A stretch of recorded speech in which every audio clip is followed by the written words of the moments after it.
who have assumed these 10 different forms of incarnation, all glories to you. O readers, please hear this hymn of the poet Jayadeva, which is most excellent, an awarder of happiness, a bestower of auspicious.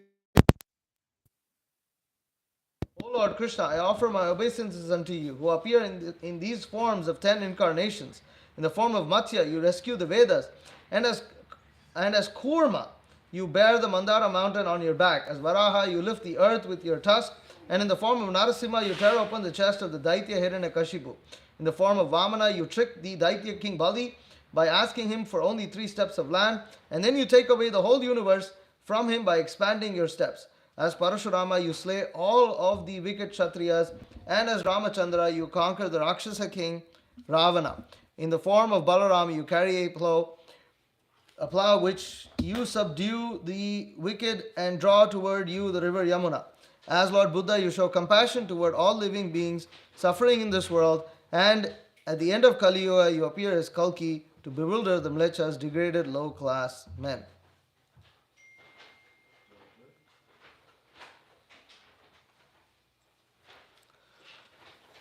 Pralayapayodhi jale dhritavānasi vedam vihitavahitra charitramakedam.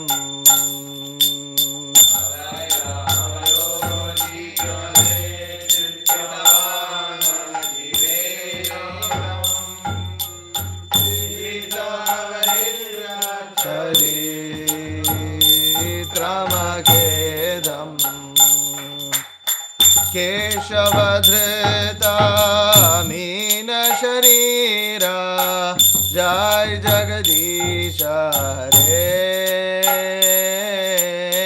Jaya Jagadisha Hare Jaya Jagadisha Hare.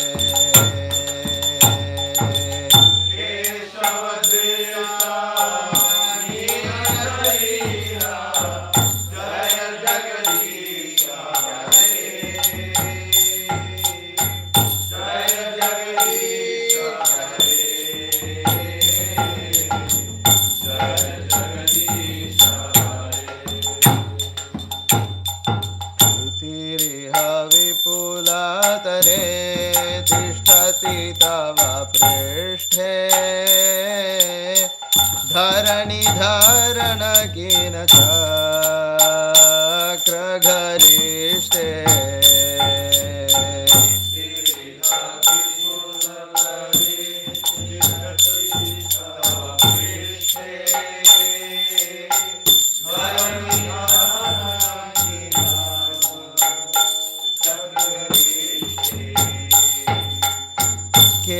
केशवधृता कूर्म शरीरा जय जगदीश हरे जय जगदीश हरे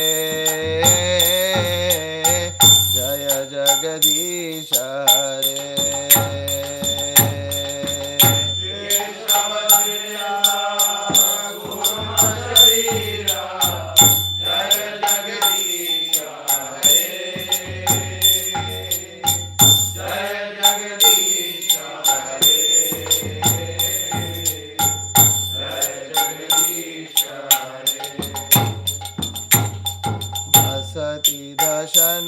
शिखरे धरणी तव लग्ना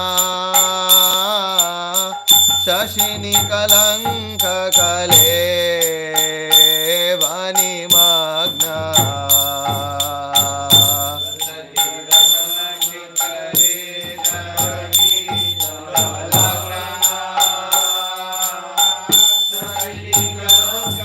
कले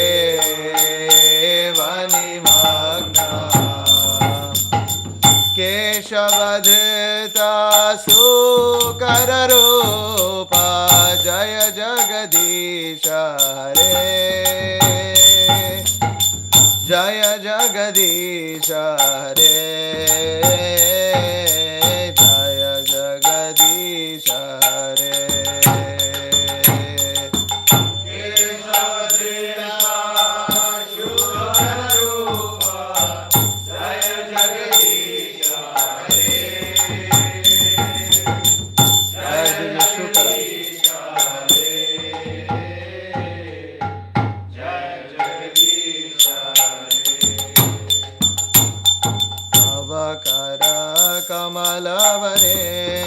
शङ्खम् अद्भुतशृङ्गम् दलितहिरण्यकशिपु तनुभृङ्गम्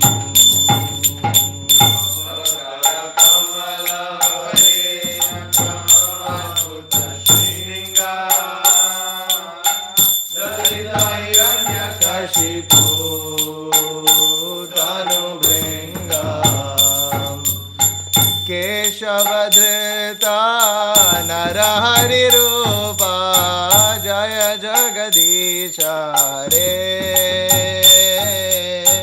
जय जगदीश हरे जय जगदीश हरे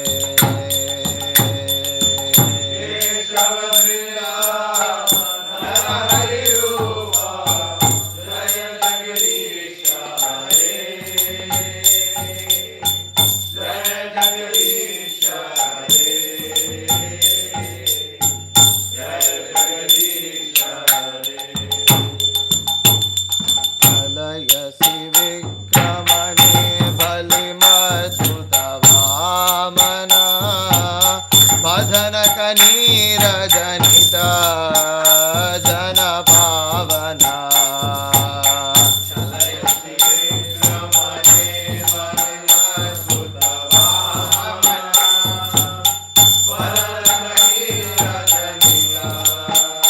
जन पावना चलयसि विक्रमणे बलिमद्भुत वामना पधनक नीरजनिता जन पावना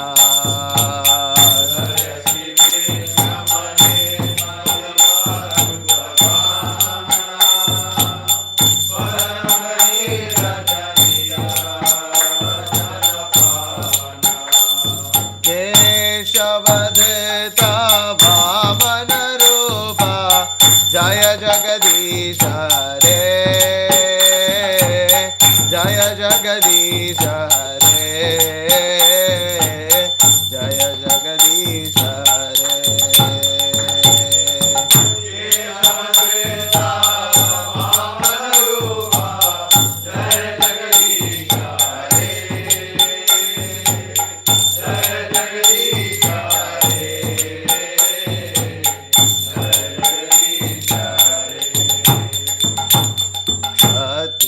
रुधिरमये जगदपगत पापं नपयसि पयसि शमित भवतापम्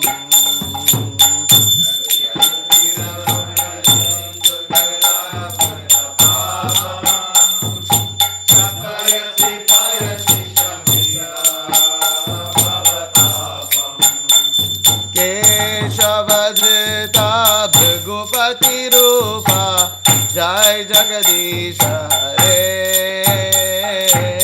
जय जगदीश हरे जय जगदीश हरे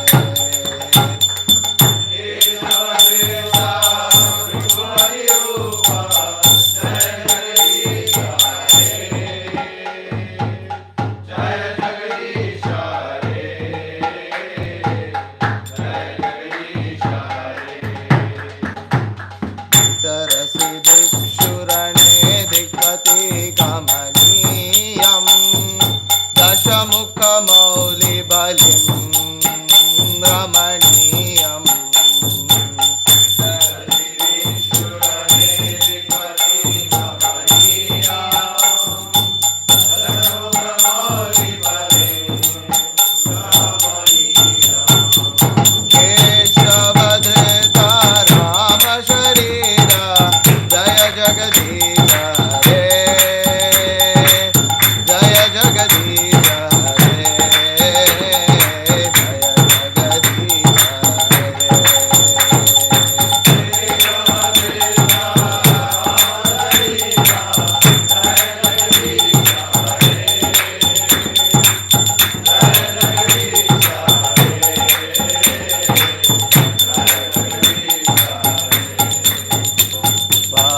Sharira, Jaya Jagadisha Hare, Jaya Jagadisha Hare,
Jaya Jagadisha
वेदानुद्धरते जगन्ति वहते भूलोकमुद्बिभ्रते दैत्यं धारयते बलिं चलयते क्षत्रक्षयं कुर्वते पौलस्त्यं जायते हलं कलयते कारुण्यमातन्वते म्लेच्छान् मूर्छयते दशकृते कृष्णाय तुभ्यं नमः।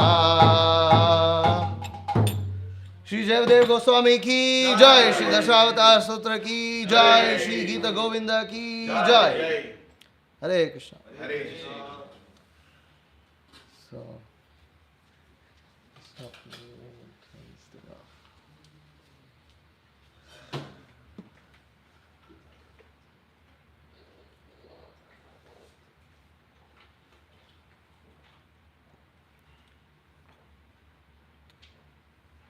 Okay, Hare Krishna. Hare Krishna. So today is the disappearance day of a very prominent Vaishnava Acharya named Srila Jayadeva Goswami. And oh, it's not so loud. Is it better? Put it up and it'll come. Yeah, there you This one? go. It's falling down.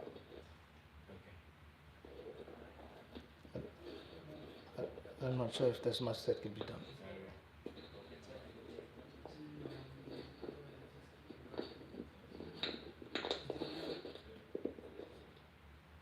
Is it better? It's a little better now. Okay, all right. So, welcome. I don't know your name though. Hi. Hare Krishna. Marina. Madina? Marina. Marina. Oh, okay. Maha. Okay. Yeah, Well, she- welcome.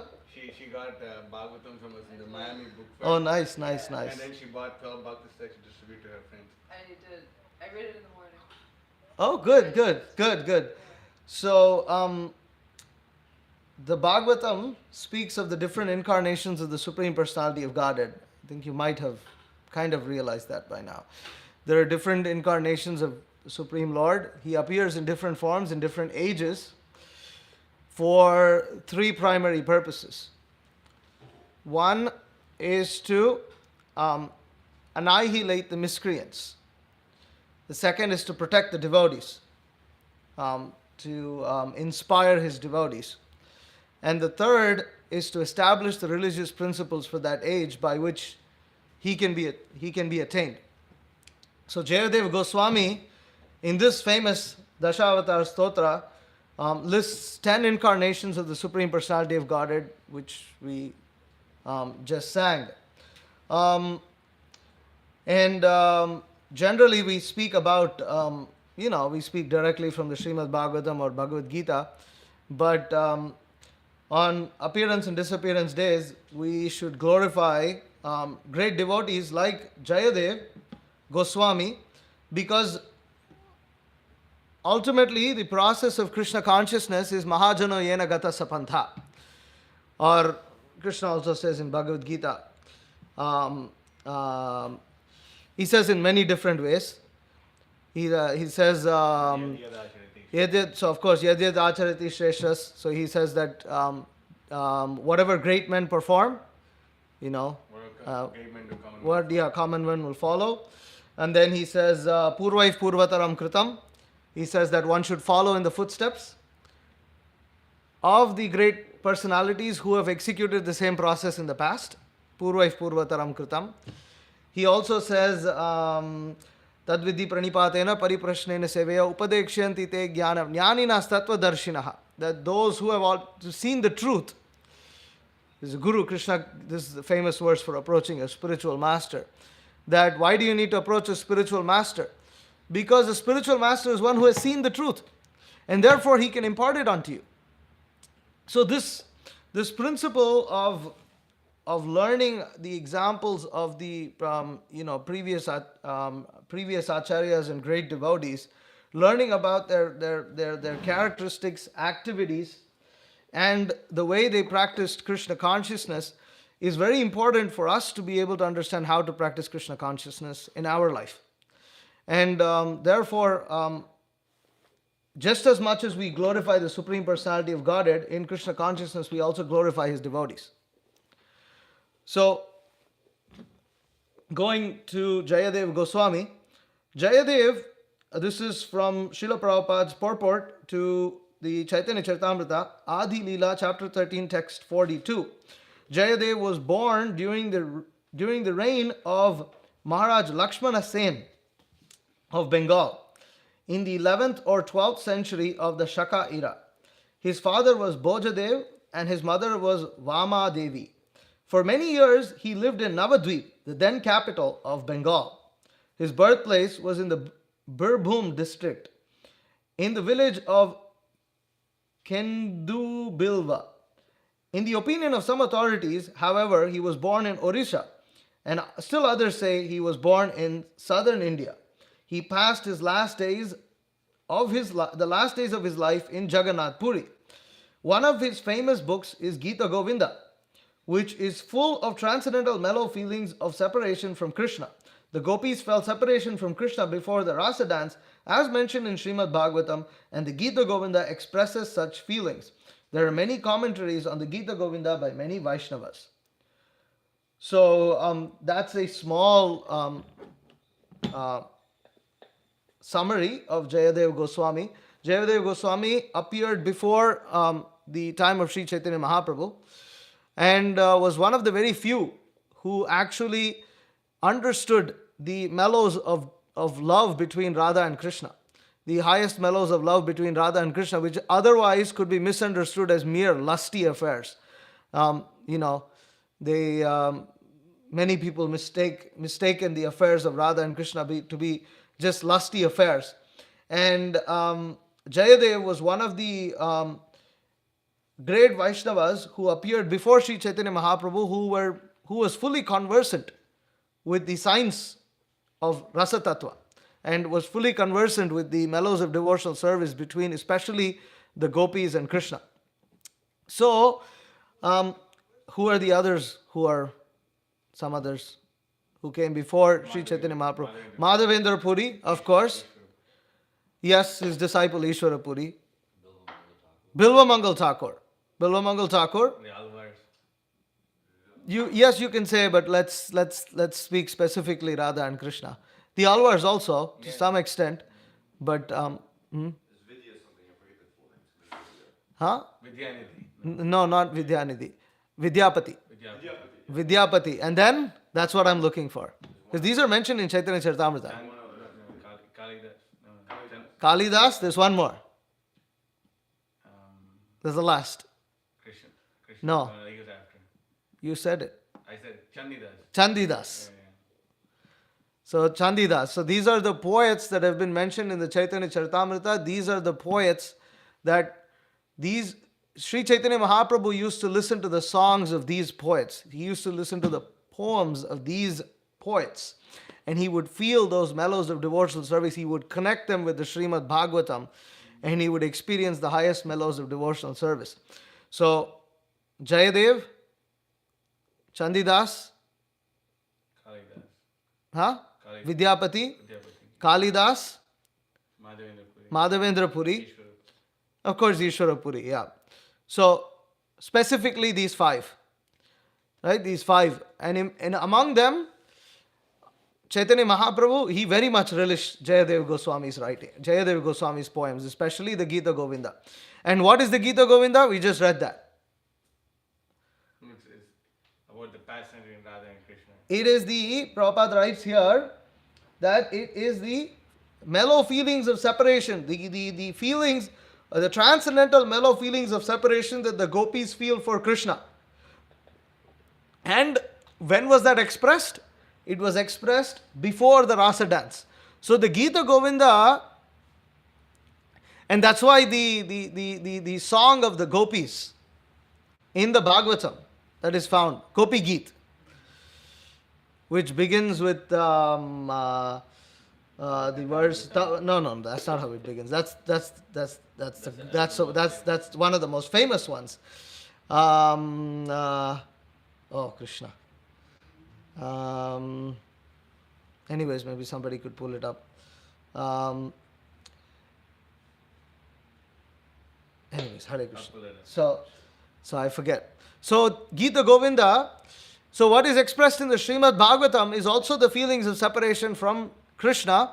But those feelings of separation that is presented in the Bhagavatam as Gita Govinda is Jayati te dikam janmana vraja Shrayate indira shashwadatrahi Daita drisyatam Dikshitavakas. I forgot the second last word. Tvam vichinvate. So there the gopis, they describe their feelings of separation from the Supreme Personality of Godhead. Because why? Because the Supreme Personality of Godhead has disappeared. Krishna has disappeared from the arena of the rasa dance after calling all the gopis in the middle of the night from their homes.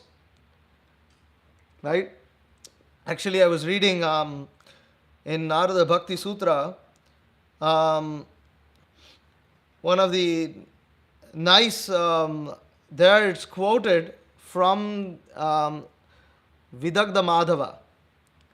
that Radharani's love for Krishna, how is that? How is that love? So it is like the river, it is like a river that flows to the ocean. It flows fast, it flows eagerly towards the ocean, and Srimati Radharani, in that way, her love and affection for Krishna has flown towards him, like the river that flows to the great ocean, leaving far behind the source, which is compared to her family and her house, breaking through the barriers of of of um,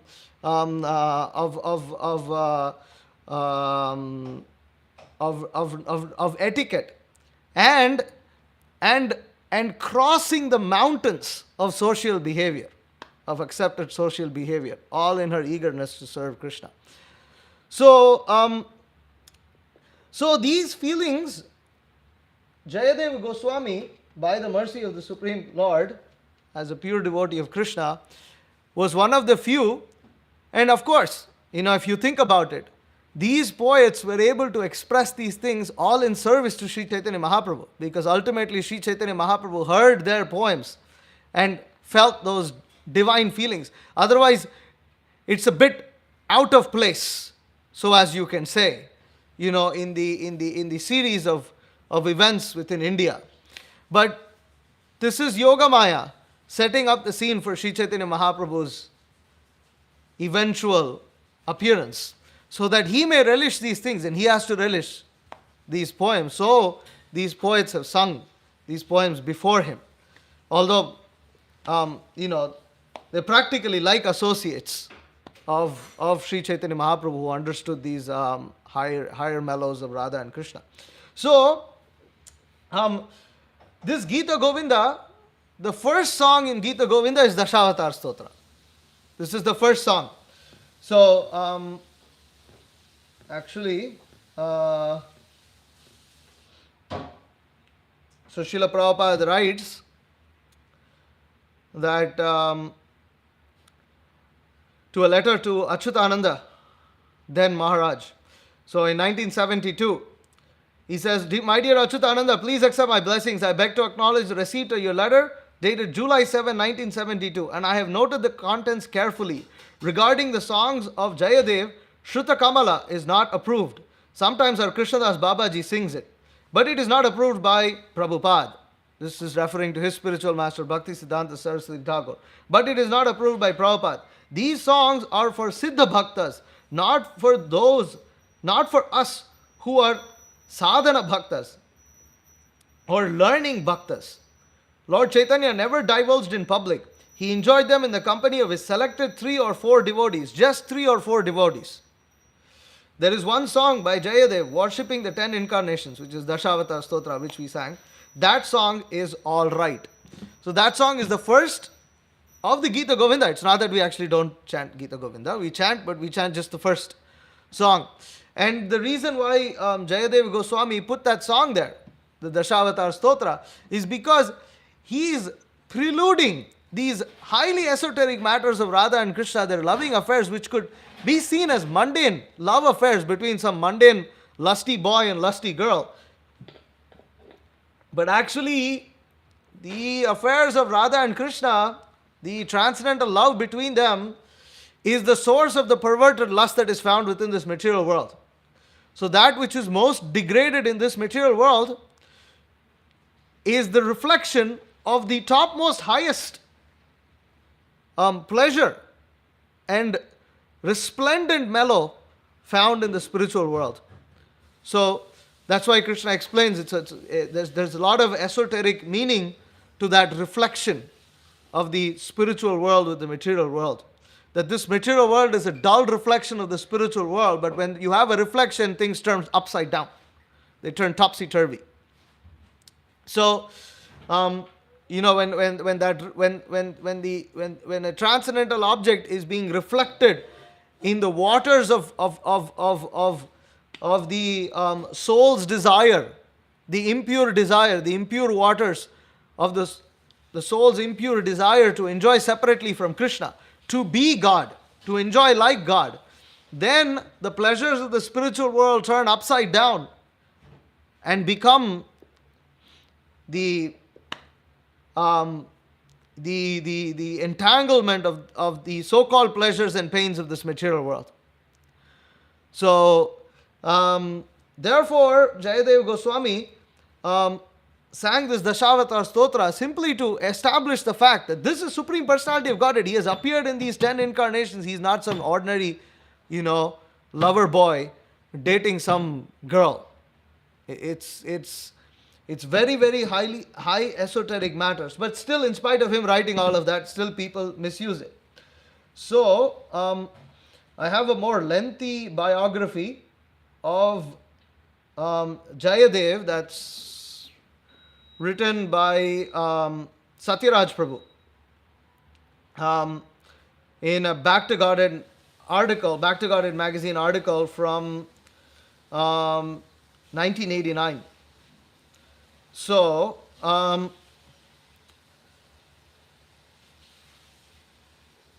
Satyaraj Prabhu writes, the poems of Jayadeva so wonderfully describe Lord Krishna's pastimes that Krishna himself, as Lord Chaitanya, would swoon on hearing them. Srila Vyasadeva compiled the Vedic literature some 5,000 years ago, and since then many devotees have created literary works following the conclusions of Vyasadeva's writings and drawing on their own realization. One such pure devotee was Jayadeva Goswami, who in the 12th century AD, so 12th century AD, when did Sri Chaitanya Mahaprabhu appear? 15th century AD. 300. So it's about 300 years before Jayadeva Goswami appears. So, who in the 12th century AD composed Gita Govinda, one of the greatest Vaishnava classics of all time. Jayadeva was born in the village of Kenduli, West Bengal. His father's name was Bhojadev, and his mother's was, he says here, Rama. Sometimes there are multiple names for the same woman. Little is known about his early life, but it is said that he was a Sanskrit scholar at an early age and was inclined towards spiritual life. Some of his contemporaries have described him as the incarnation of melody. Wow. Melody in Sanskrit is called raga. So he's the incarnation of raga, Ragavatar. As a young man, Jayadeva went to Jagannath Puri after visiting many holy places. There he married a girl named Padmavati, who was devoted to the deity of Lord Jagannath. Jayadeva also developed deep love for the Lord. Inspired by the beauty of Puri and Lord Jagannath, he composed Gita Govinda, and it quickly became the joy of the Vaishnava community. At that time, Gajapati Purushottam Dev was the provincial king. He was openly envious of Jayadev and soon posed an ill-fated challenge. The king considered himself a master poet on par with Jayadev and composed a work called Abhinava Gita Govinda. One day he summoned his advisors and asked them to widely circulate his work in an attempt to make it more popular than Jayadev. The king's own men, however, ridiculed his attempt and said that it is impossible to compare a lamp to the sun. Still, the king was relentless. A controversy soon arose, and the Brahmanas, the king's priests, decided that the matter would be settled by placing both manuscripts before the deity of Lord Jagannath for the night. By morning, they said, the Lord himself would decide. When the devotees went to greet the deity the next day, they found Jayadev's Gita Govinda clasped against the deity's chest, and the king's manuscript scattered about the floor. The decision was clear. Jayadev's fame spread across India, his work being recited or sung in every major temple and royal court. So popular was his work that beginning in the 15th century, various schools of classical Indian art began to render it more than any other religious text. Gita Govinda was illustrated in Gujarat, Uttar Pradesh, Rajasthan, and the Punjab hills. Gujarat is all the way across. So Jayadev's influence spread. I mean, even now, the Dashavatar Stotra is like popular all over India. And this Jaya Jagadisha Hare, this is originally composed by Jayadeva Goswami. And then, it's now used to sing on demigods and everything. I mean, that's just generally what happens to something popular, So, Everybody knows that, even in the West. Really? Really? Come on. It's popular, like people. Well, I guess we'll come to that. So, Gujarat produced the earliest illustrated manuscript in 1450 AD. The next significant Gita Govinda series was painted in 1590 and is now displayed on the Bombay's Prince of Wales Museum. Prince of Wales. The great Mughal emperor Akbar was an admirer of Gita Govinda and commissioned a special illustrated manuscript, one of the most important renditions ever produced. His manuscript was done in Mughal style and showed a fascinating merger of religious and cultural milieus. Is that how you say it? Milieus. Huh? Milieu. Okay, milieus. Radharani, for instance, Lord Krishna's eternal consort, was depicted in typical Mughal dress. Later in life, Jayadev became the king poet of King Lakshmana Sen, the king of Bengal, for the latter half of the 12th century. The king's patronage of Jayadev added insult to injury for Gajapati Purushottam Dev, who soon resigned from his post in Puri. Jayadev's work became more famous as the years passed, and after he left this world, the words of his immortal Gita Govinda were inscribed on the Jai Vijay doorway of the Jagannath temple in Puri. The most significant testament to the value of Jayadev's work was that it was fully appreciated by Sri Chaitanya Mahaprabhu, who used to have it read to him nightly. Lord Chaitanya as Krishna himself in the role of a perfect devotee. Since God himself is pleased with Jayadev's work, it must be considered consummate. Subsequently, Srila Prabhupada states that Jayadev should be counted among the Mahajans, the great souls who came to this world on behalf of the Lord to show the proper methods of devotional service. This puts Jayadev in the company of such exalted personalities as Brahma, Narada, and Prahlada. Jayadev's distinct position is revealed in the depth of his work. Gita Govinda deals with the intimate pastimes of Radha and Krishna, the ultimate in spiritual truth. Skillfully weaving pastoral drama with scriptural fact through the medium of Sanskrit melody, Jayadev brings to light every nuance of spiritual love in union and in separation. Still, as the perfect teacher, Jayadev is careful, for he does not want his readers to mistake the loving pastimes of Radha and Krishna for lusty exchanges. The interaction of Radha and Krishna is the most wholesome spiritual relationship, of which material relationships are but a perverted counterpart. To prevent misconceptions, the great Vaishnava teachers throughout history have recommended the reading of basic scriptural texts such as the Bhagavad Gita before one approaches the esoteric pastimes of Radha and Krishna. And even then one requires the direction and permission of a bona fide spiritual master coming in disciplic succession. Otherwise one is sure to misinterpret the teachings. Srila Prabhupada in fact has written that the esoteric works of Jayadev and others like him should be read only by liberated souls. Jayadev begins his Gita Govinda with the beautiful prayer titled Dasavatar Stotra, the prayers to the 10 incarnations. In this prayer, he reminds the readers of Lord Krishna's divinity, hoping to allay their possible misinterpretation of the pastimes of the Lord recounted in the book. In the last verse, we just read that. So he's just quoting the last verse, the translation of the last verse. So we can see that Jayadev Goswami was no ordinary personality. He was a very elevated soul. And there's one story about him which I don't know if some devotees have that he wrote something and then he was afraid to write it, and you heard that? Yeah. From? Oh no. I've heard it before. Yeah. Like he wrote it and then he was afraid That's to not- write How do you catch all this stuff? That's not Jayadev. And then No, I mean that's what some popular editions online say. Guru Maharaj does not say That's not Jayadev? Who is it? It's if it was not Because I was trying to look, but even Satyaraj. Okay, hold on. I'll tell you exactly. Vishwanath Chakravarti Thakur comments upon this thing. I know exactly where to find it. Oh, so it is a bona fide incident, but it happened to somebody else. Yeah, definitely. I see. Okay. Hold on. I'll pull it up right now. So Guru Maharaj has a series of lectures called Great Devotees of Lord Chaitanya. Fine. One of them is about Jayadeva Goswami, and he tells this. He tells this one. Yeah. He's sure it's Jayadev. Yeah. You sure? That he wrote this. Ananya Chintayanto Mam, that one? No. Oh, okay, maybe I'm thinking of another. No, there's a verse. I'll find it right now actually, because it's what comes up once you search Jayadev, literally. So it's like, Carries. And all it says is that there is a story that is widely accepted as bona fide. So I wasn't like very sure. Anyways, um,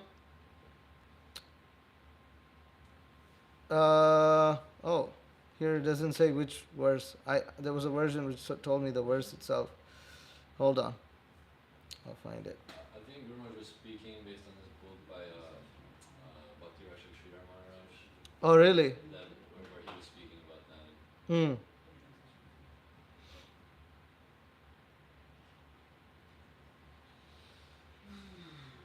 Oh, there's some Which more story? detail Okay, so actually. are you talking about the one where, like, he writes Krishna will preserve what you have and carry what you lack, and he scratches off? No. Okay, no. Then that There's a one is huge. Arjunacharya. I don't No, know. no, no. This is basically there's a verse that he wrote which describes that Krishna holds the lotus feet of Srimati Radharani. That he bows down to hold her feet. That's what the verse says. Is this what Guru Maharaj was stating? What he was saying is that whenever he was writing, he would be in trance, kind of, and then like he would write like what he was saying, and then like he saw basically like what was it? It was like basically like along the lines of Rod or it was like Radha wanting to like take the dust from Krishna's feet, but like or I forget. It was like something where Jayadeva Goswami, he was like, oh my god, I can't possibly. No, that's what, because apparently what's written was Is that that he Krishna wanted tries to to he take wanted to her try feet to and take dust, or he tries to catch her feet, Yeah. and He and bows and down and to he's like, he pauses because he doesn't want to minimize the Supreme Personality of Godhead. He Right. doesn't want to minimize Krishna's position, and he just stops because he's like, oh, I can't write this, and then he decides to stop writing, and he goes to Take a bath. take a bath in the Ganga, Yeah. because he lives in Navadvip. So he decides to go and take a bath in the Ganga. And then it is said that Krishna, the Supreme Personality of Godhead, appears That's him. in Jayadeva's house. He comes as Jayadev, I'm like, and then goes and finishes writing, and then, I mean, because he has come back from bathing, his wife Padmavati serves him prasadam, because after bathing you eat. yeah, So he serves Padmavati serves prasadam, and then Jayadev goes and Krishna in the form of Jayadev goes and completes that sentence, and then Jayadev appears. He comes from bathing, and then he comes and Padmavati is kind of surprised because she just saw him go into the house. I've got the thing from Guru Maharaj right here. You've got I've what? got the transcript from Guru Oh, Maharaj. there's a transcript. Very nice. From YouTube, from the lecture to the. Okay, if you can. I mean, is the transcript? Audio. You want to play the digest? Yeah, audio is better. How long is it going to take, though? Like I don't 1 know. minute. Really? It's just a story. Like, how long will it take? 3 minutes? Maybe 1 second. Slightly lost it. Slightly lost it. So then it said that he wrote that, and then As far as I remember, like basically. Jayadev Goswami comes and he goes into ecstasy. He's shocked. He cries. He said, Krishna has come and finished this, and he's taken prasadam from my wife's hands. You're so fortunate. I have not been able to see Krishna, but you saw Krishna, and like this, because Jayadev realizes that it was Krishna who must have finished it. Yeah. You want me to play it? Do you want me to read it? Depending on how long it is, you can play or read. I can't tell how long it is. Really, the transcript should give you the timestamp. Yeah, it does. But it doesn't. I guess it's not that long. Okay, play it. You want to play it on the TV? You can AirPlay. I can do that? Are you connected to Wi-Fi? Yeah. Oh my god. Yeah, this TV is like a big Maya. Right? Seriously. Yeah. Some nonsense that is wrong. Yeah. Sometimes there's a... That was really bad before. You should have Oh yeah, you should have seen like Mataji's first time here and like all this. What's this? What the hell is this? That ain't Guru Maharaj. What is it? 7-6. 7626. 26. You see, that's a good number.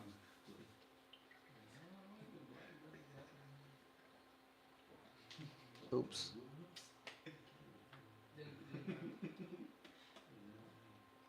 Oh my god, but it is a big okay. Say what? Connected. It says connected to device, but for Okay, some yeah, reason okay, it okay, doesn't okay. show. Play. They were brothers from Atlanta for sure. Ah, there. You don't like Atlanta brothers.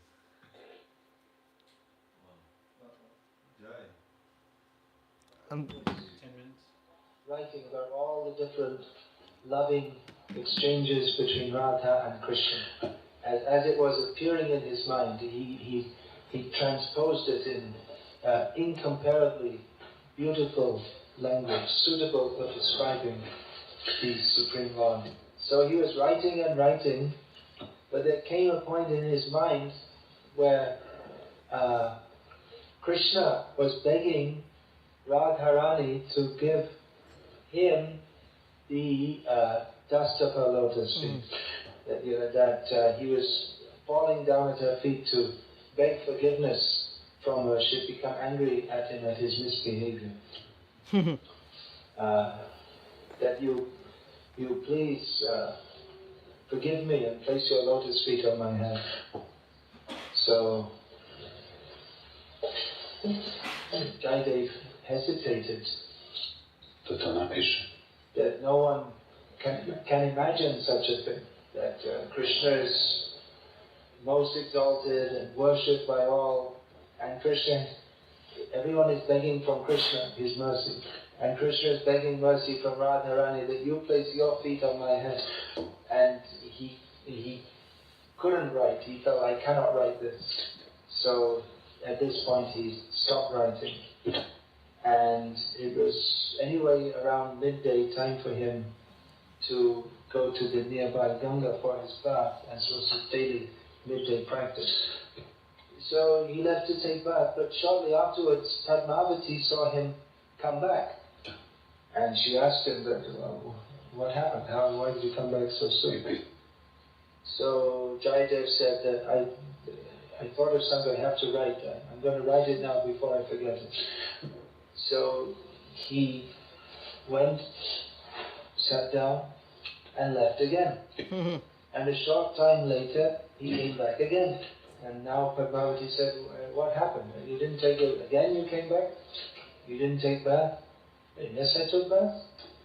Well, how is that possible? You Как это могуче? Отишел, вратился, опять отишел. Taking bath. Хоть имел время купаться. Jayadeva, I came back and I wrote something. You did? You yourself? Why are you asking me? So then Jayadeva went to see, was it? And he saw that the very words that he hesitated to write had been written in his own handwriting.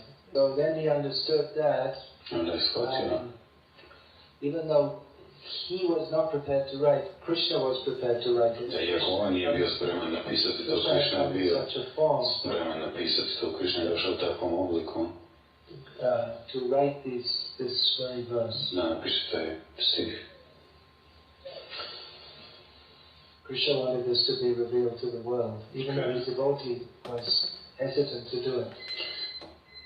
And he congratulated Padmavati, you're very fortunate, you saw Krishna. Čestitao Padmavati. But I liked your prasadam thing though. There's different versions of the same thing. That's what I found. That's what I found. I thought I remember hearing that too. Hey, Like I he came know. back and he was surprised that his wife was taking prasadam because like usually she waits. Yeah. So there can be slightly different versions of the same story, but see the reason Krishna. So the point is it's straight in Chaitanya Charitamrita. Anarpita chiram chirat karunayavatirna kalau samarpayitum unnatojvala rasam swabhakti shriyam haripurata sundara kadamba dhyuti sandipitaha sada hridaya kandare spurata vah sachinandanaha. So, this is verse in Chaitanya Charitamrita that describes, glorifies Sri Chaitanya Mahaprabhu. One of the verses that glorifies him. What is it? Anarpita chiram chirat. That which has never been heard before, never been seen before. Anarpita chiram chirat. Karunayavatirna Kalau, that the Supreme Personality of Godhead is in the form of Chaitanya Mahaprabhu, he is very merciful. Karunayavatirna. He is Karunaya Avatar. He is the incarnation of mercy in himself. Mercy incarnate. Karunayavatirna Kalau. He appears in Kali Yuga. Is that Karunayavatirna Kalau? Samarpayitum unnato jwala rasam. So, and Samarpayitum, he offers to this world, he gives, he reveals to this world, Samarpayitum unnato jwala rasam, the most resplendent, supreme rasa, unnato jwala rasa, swabhakti shriyam, and devotion to himself. He reveals that. So, before Sri Chaitanya Mahaprabhu, actually these things are hidden. They are not found in the Vedas. They are not found anywhere. They are not this information, just like what we read, where Krishna is begging the dust of the lotus feet of Srimati Radharani. And Krishna is Supreme Personality of Godhead himself. Radharani is his pleasure potency incarnate. She is the Supreme Mistress. And here, the Supreme Personality of Godhead, who is the Lord of all universes, the source of various incarnations, the creator, maintainer, and destroyer of this world, him who to all the demigods offer obeisances, is offering obeisances to Srimati Radharani, asking forgiveness. This is very confusing. It's very difficult to understand. And it was not revealed in the Vedas. It is very, well, it is there, but it's hidden. And the only reason that Jayadeva Goswami, and you can see that Krishna wanted it revealed, is because he himself was going to appear to relish these things. To relish this. He himself was going to appear along with his associates to reveal this to the rest of the world. So it is quite amazing that Sri Chaitanya Mahaprabhu comes to reveal this Unnato Jwala Rasa to the most degraded and fallen people of the age of Kali. If at all anybody is unqualified, it is the people of the age of Kali, because they live worse than animals. People in this age, they live worse than animals. But he comes to reveal this in order to attract them to his supermost excellent pastimes. That the very fallen state of the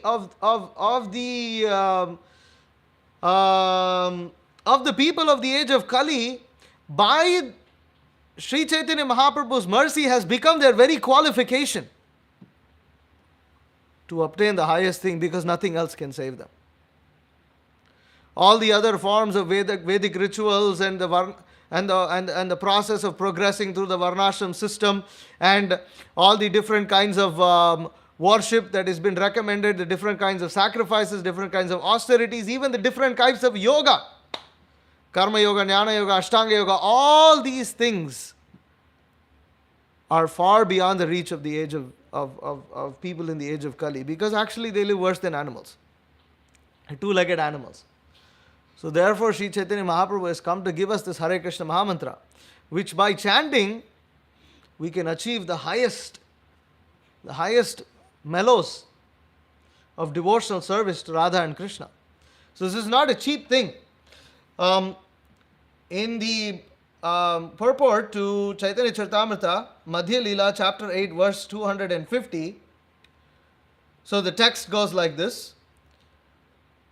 Gana madhye kona gan, jivera nija dharma, Radha Krishna prema kheli, jai gitera marma. Sri Chaitanya Mahaprabhu next asked Ramananda Rai, among many songs, which song is to be considered the actual religion of the living entity? Ramananda Rai replied, that song describing the loving affairs of Sri Radha and Krishna is superior to all other songs. Prabhupada comments, as stated in Srimad Bhagavatam 10.33.36, Anugrahaya Bhaktanam Manusham Deham Astitaha Bhajate Tadrishi Krida Ya Shrutva Tatparo Bhavet. Lord Krishna descends apparently as a human being and he exhibits his transcendental pastimes in Vrindavan so that the conditioned soul may be attracted to hearing his transcendental activities. Non-devotees are strictly prohibited from participating in songs celebrating the loving affairs of Radha and Krishna. Unless one is a devotee, it is very dangerous to hear the songs about the pastimes of Radha and Krishna that were written by Jayadeva Goswami, Chandidas, and other exalted devotees. Lord Shiva drank an ocean of poison, but one should not imitate this. One must first become a pure devotee of Lord Krishna. Only then can one enjoy hearing the songs of Jayadev and relish transcendental bliss. If one simply imitates the activities of Lord Shiva and drinks poison, one will certainly meet with death. The talks between Lord Sri Chaitanya Mahaprabhu and Ramananda Rai are meant for advanced devotees only. Those who are on the mundane platform and who study these talks in order to put forward some thesis for a PhD degree will not be able to understand them. Instead, these conversations will have a poisonous effect. So, without proper understanding, these things can be misunderstood. So, in that regard, I wanted to read from two nice articles by Suhotra Maharaj. This was written in the Back to Godhead magazines. He has published a 3-part series on deviant Vaishnava sects. And there he explains how Jayadeva's songs had been later, misappropriated, misunderstood, and completely mistaken. They have been taken by people of low character to justify their low behavior and instead call it as some spiritual activity. So here, this is Deviant Vaishnava sects, part 2, Prakrita Sahajiyas. So, Vaishnava devotees of Lord Krishna use the term Prakrita Sahajiyas to refer to persons who imitate the signs of prema, pure love of God, while still addicted to the low-class pleasures of illicit sex and intoxication. The Sahajiyas imagine that they feel the divine emotions of Krishna and his dearest devotee Srimati Radharani. Yet they don't understand that before we can savor the pleasure shared by Radha and Krishna, we must rid ourselves of lustful desires for sensual pleasure. The word Sahaja means easy. A Prakrita Sahajiya wants the bliss of spiritual life without the struggle to attain it. The word Prakrita means materialistic. Because Sahajiyas forego the standard disciplines of Bhakti Yoga, the divine love they apparently show never gets beyond material lust. The Prakrita Sahajiyas mistake lust, the disease of the soul, for spiritual advancement. So instead of curing lust, they wind up cultivating it. Oh my God. Bhagavad Gita 16.23 to 24. What is that? What's the translation? Sorry, the verse 16:23-24. Sujya vartate kamakaratah na sasiddhim avapnoti na sukham na param gatim pranam te karya vyavastito shastra vidhanoktam karma kartum iharhasi.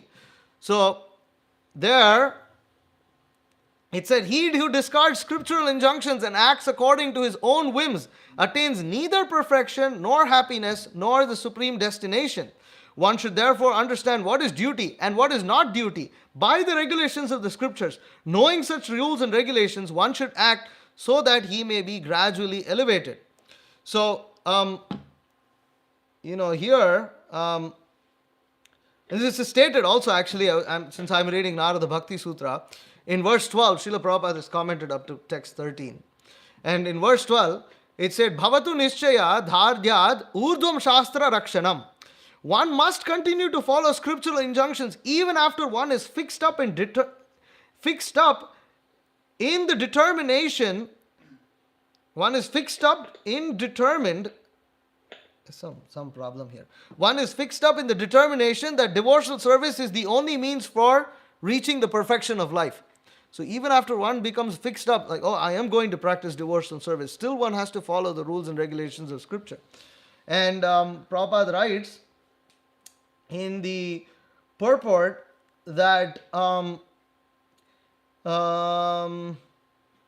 The devotee should engage his senses in the Lord's service according to the directions of authoritative scriptures and under the guidance of a bona fide spiritual master.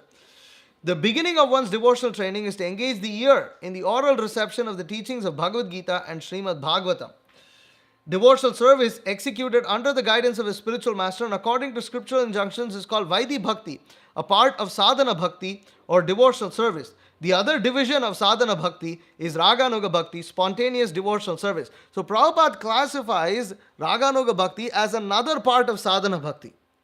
Right? And then he says, one who wishes to advance to the platform of Raganuga Bhakti must follow the injunctions of the authoritative scriptures under the direction of a spiritual master.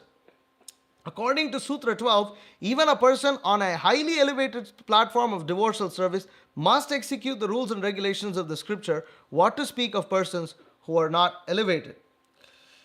So and in the next verse, in Narada Bhakti Sutra, it says, Anyatha patitya shankhaya.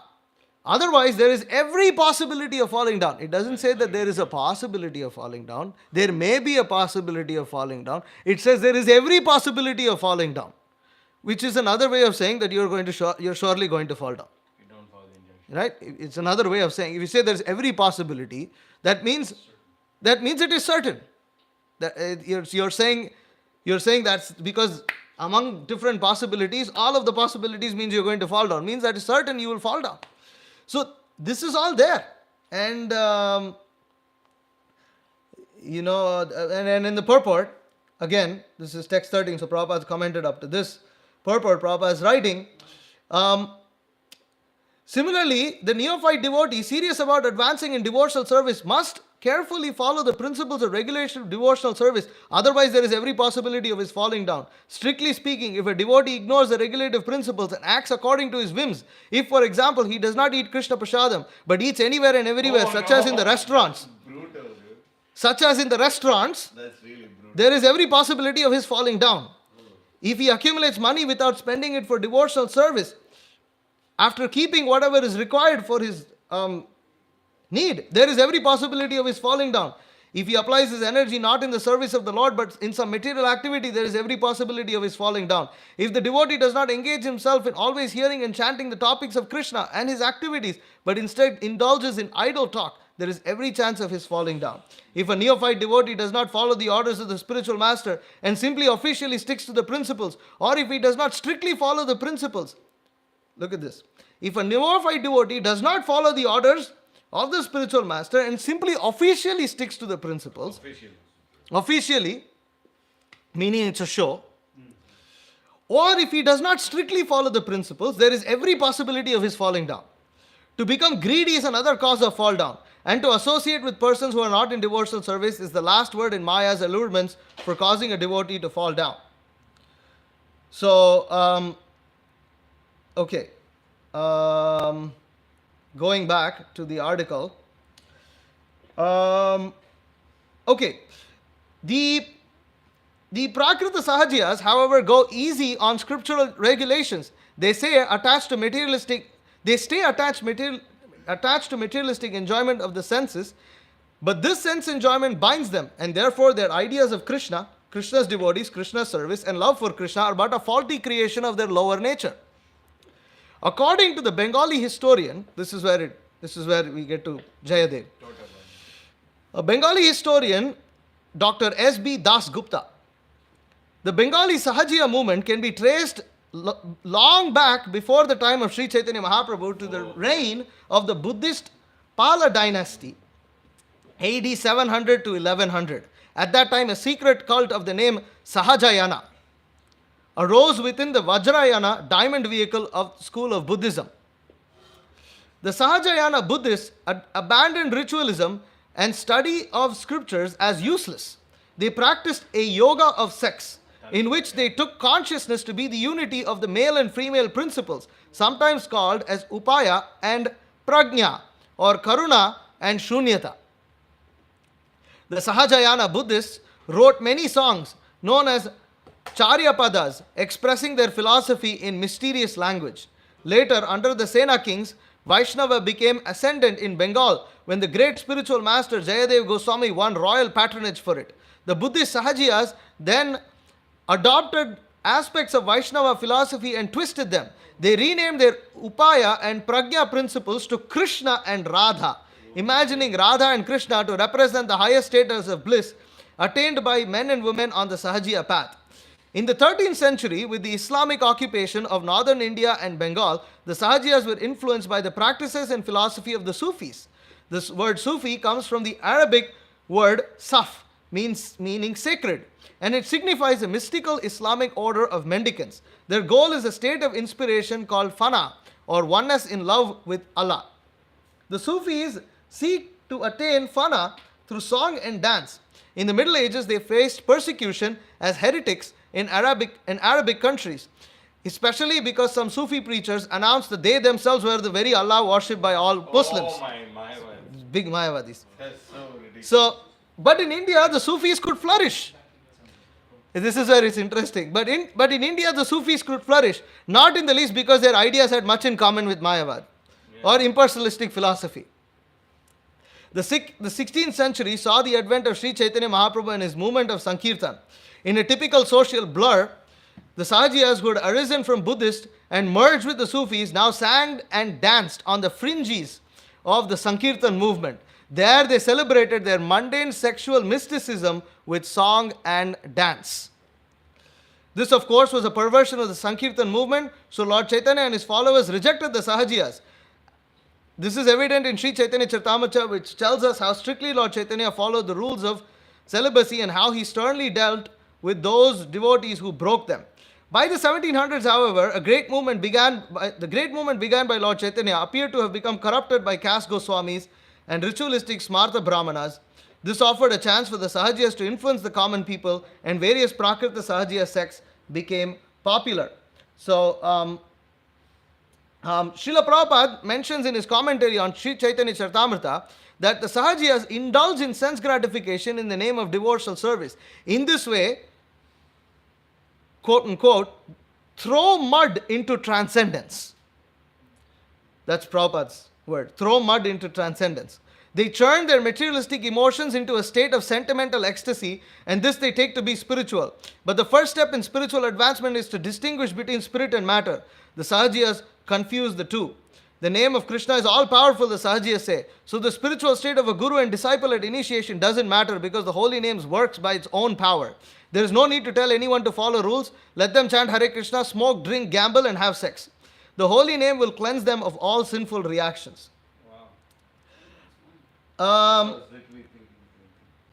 Genuine spiritual masters reject such notions as offenses to the holy name of Krishna. Another feature of the Sahajiya attitude is perverse humility, really just envy. The Sahajiyas consider themselves simple and modest, and the strict devotees to be very haughty. For example, Sahajiyas think that a devotee who becomes known for spreading Krishna consciousness has fallen into the grip of name and fame. A devotee who refutes atheists and materialists is proud. Congregational singing of the Lord's holy names is showy. Devotees fussy about giving up illicit sex, smoking, and other harmless enjoyments are fanatical and inwardly attached to these pleasures. Sahajiyas look down on devotees who take disciples and train them in scriptural principles. The scriptures, the Sahajiyas think, oppose true devotion. So the Sahajiyas either interpret the scriptures in their own way or write new scriptures that provoke sex and intoxication, that prove that sex and intoxication promote rather than obstruct spiritual awareness. In summary, Prakrita Sahajiyas are stubborn sense enjoyers. They may have talents for singing, dancing, acting, speaking, joking, and seducing women or men. They may try to pass off these talents as spiritual accomplishments. They may dress as Krishna conscious devotees, but in fact, they can't see the difference between offensive and pure chanting of the holy name. They take worldly service to be devotional service, lust to be love, and illusion to be spirituality. He really killed him on that. Okay, one more It's a really quote. good article. Suhotra Maharaj. He killed Suhotra Maharaj is not normal, he's amazing. So, hold on. I gotta memorize this article. Some of the, Thrown out in the middle of a class, you know what? It actually, some of them actually rhyme a little bit, you know what he wrote. Try to make a rap. So, hold on. I'm gonna read from. Okay.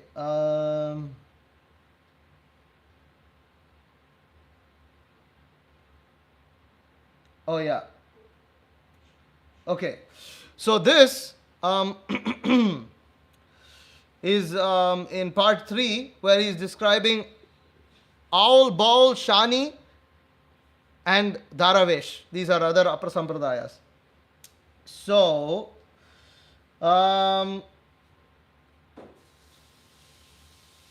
okay. Bauls often keep long hair on a bun atop their heads and adorn their foreheads with tilak. They may wear the gown of a Muslim fakir and wear on their neck shy white rudraksha beads, the glass wari beads of a Muslim, and the japa beads of a Vaishnav. They're usually bearded and carry a shoulder bag, bamboo walking cane, and a fisti, pot made from a big coconut. They have been known to use how do you hashish? Hashish. Hashish liberally. You don't know what that is. I know what it is, but I've never learned to You pronounce don't it. know what it is. Liberally for self-control. Liberally for sense control. Self-control. What? Liberally for self-control. They smoke hashish for sense control. Yeah. The Bauls typically flock to festivals called Mahotshab. Mahotshab. No, Okay, be careful. it's literally written here. Mahotshab. Mahotshabs, with many of which coincide with important Gaudiya Vaishnava festivals. The Jayadeva Mela. Wow. Each winter in Kenduli, Bengal, is the largest such Mahotshab. Mahotshab. The Bauls have an akhra or ashrama there, and thousands of them converge on that spot for a 3-day festival. At other places across Bengal and Bangladesh, they hold Mahotshams. Throughout the year, the Bauls move from one to the next, perform music, smoke hemp, and look for women. Often a Baul picks a woman or a sadhika at one Mahotshab and drops her at the next to take on a new one. His former sadhika will be picked up by another Baul. That's like renunciation. Some Bauls write books presenting perverted accounts of the lives of Sri Chaitanya Mahaprabhu and his associates. Because of their talents, the Bauls cast over the minds of the innocent populace a spell that the Vaishnavas regard as extremely inauspicious. So, yeah. So this is a little description of how Jayadev's writings have historically been distorted, where, Jayadev, him being such a pure Vaishnava, he lived a perfect life, and was extremely devoted to the service of the Lord and was always in the mood. Like even this hesitation of him writing that was all because he knew who the Supreme Personality of Godhead was. He never forgot that. So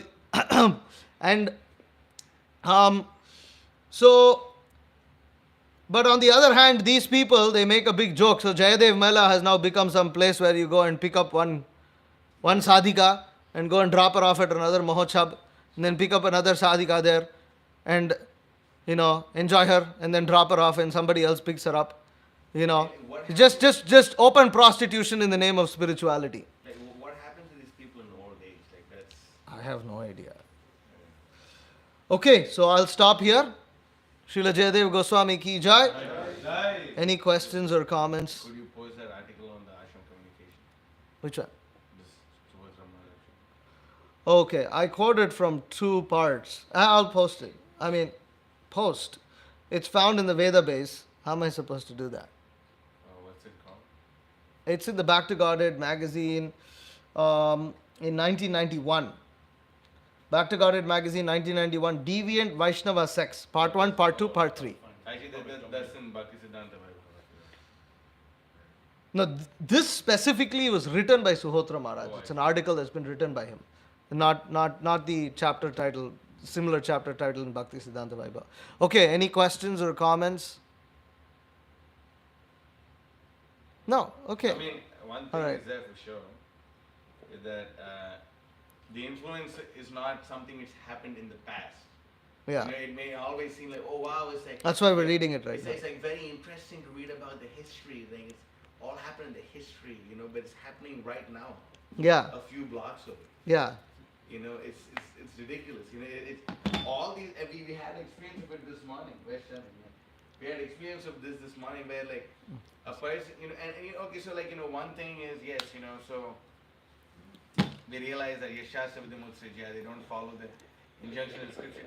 But then like if they don't even admit that they're in a very fallen and horrible situation, Yeah, that's. but at the same time feeling humility, what do you do to such people? Just You can't do anything.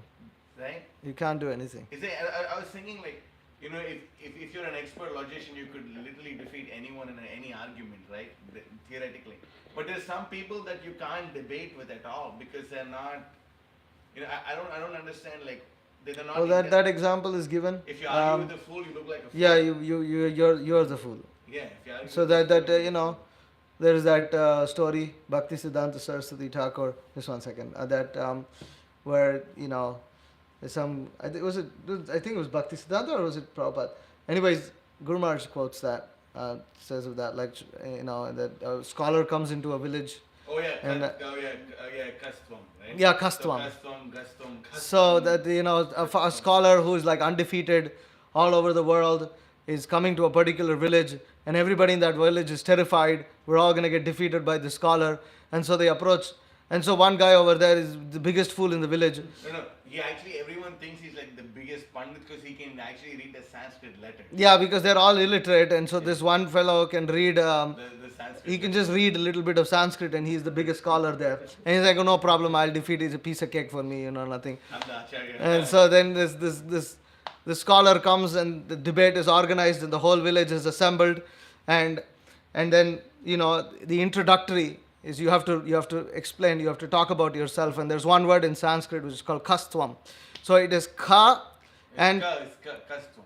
kastvam. So it refers to the entire ka you know, series of the alphabets.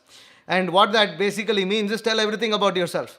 Where are you from? Who are you? Who is your father? What is your lineage? Who's your lineage? What have you learned? What are your experts? So just one word, kastvam, and you have to explain. It means, you know, one word for your like biodata. Basically, say, okay, you know. So, and so he says kastvam, and then this guy starts and so basically he goes over the whole consonants. But you have to explain it. So it's like this. In Sanskrit, there's ka, kha, ga, gha. You know, these are like letters. So yeah, so the Sanskrit letters go just like A, B, C, D, E, F, G.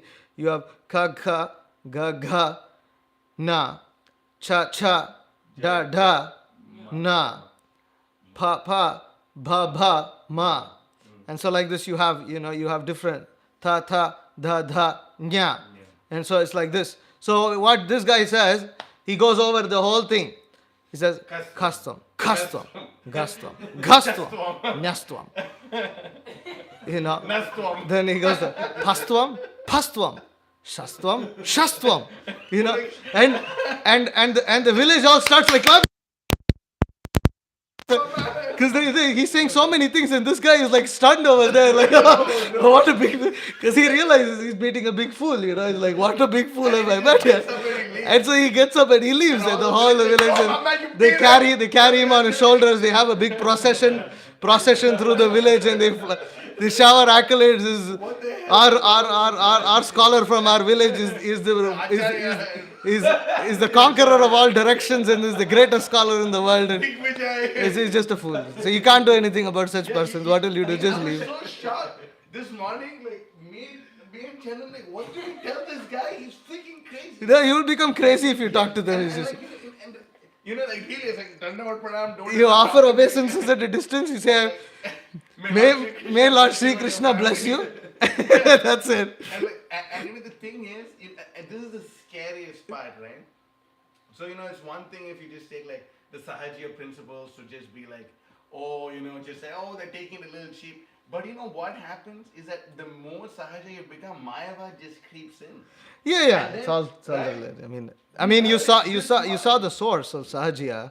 was Buddhism. Yeah. So it's actually Mayavad, Shunyavad, because the Sufis come to India, become Mayavadis. They are actually, no, the Sufis are Mayavadis.